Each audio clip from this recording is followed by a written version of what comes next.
Ndabashuhuje. Nishimiye kubagezaho igice cya kabiri cy'inkuru y'uko naryamanye n'umwana na nyina ntabizi.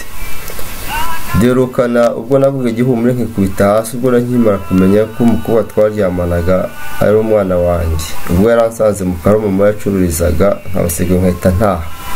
Nyuma y'uko wa mukobwa na nyina mbasize mu kabari ngataha, nahise numva ko nakoze amahano yo kuryamana n'umwana na nyina.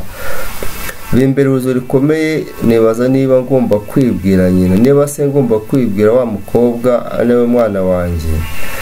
Buri cyo mfata n'icyo ndeka. Namaze amajoro 18 ndara ntasinziriye, nibaza ibizakurikiye ibintu, ariko hagati aho umugambi wo kuzabana na Sugi Eveline wese ushiriraho.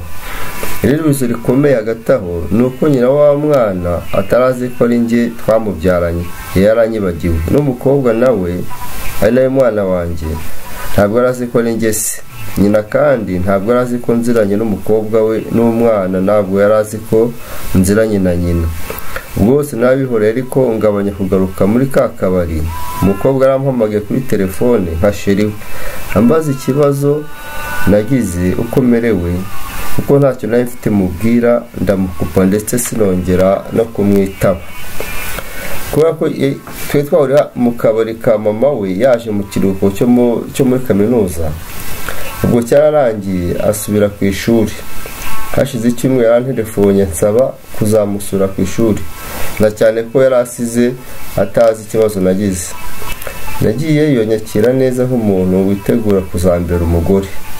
Nibuke kandi ko twarasezeranye kuzabana nitumara kurangiza amashuri, ariko njye imitima yari myinshi, ndetse nari naje niyemeje gufunga umwuka nkamubwiza ukuri ko nakoze amahano tukaryamana kandi ari njye se. Umva mbabwire mwa bantu mwe, nabuze ururimi rusohora iryo jambo.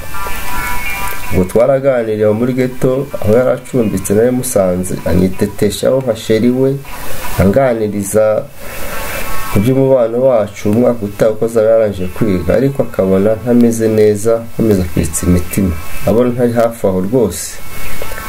Yarambaye ati se sheri, nagufashe nabi ko mbona utishimye? Ntoya. Yatunguwe no kubona mpagurutse ndatashye, kandi yariteguye ko ndara tukararana nk'uko twari twaramenyereye kubikora. Ubwo naramubeshye ndagiye, kuko umukoresha wanjye nyohereje message yuko nkuru ko nshoboye tukaratubonanye, kubera ko anshaka byihutiwe kubera akazi. Ubwo nagiye ariko sigara babaye, ariko hagati aho nabuze imbaraga zatuma mwibwira. Nageze mu rugo aho mba, mama we arampamagara ambaza impamvu ntaheruka kujya ku kabari hari nyine yacururizaga. Ngo naramwanze, mubwira ko akazi kambanye kenshi, ati se uzaboneka ryari ngo ngenze nzaze nkwirebere. Mubwira ko nagiye muri mission ntari kuboneka. Hagati aho ibibazo byarandenze, mbese byambanye sobe.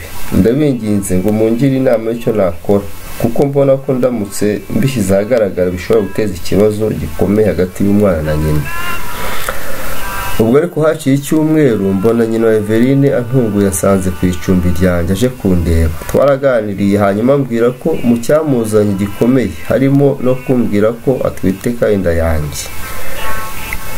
Mbibutse yuko nkimara kumusanga bacuruzaga twaje kumenyana nyuma bijyana aho turyamana. Akimbwira atyo ibibazo nari nsanga byakubye kabiri.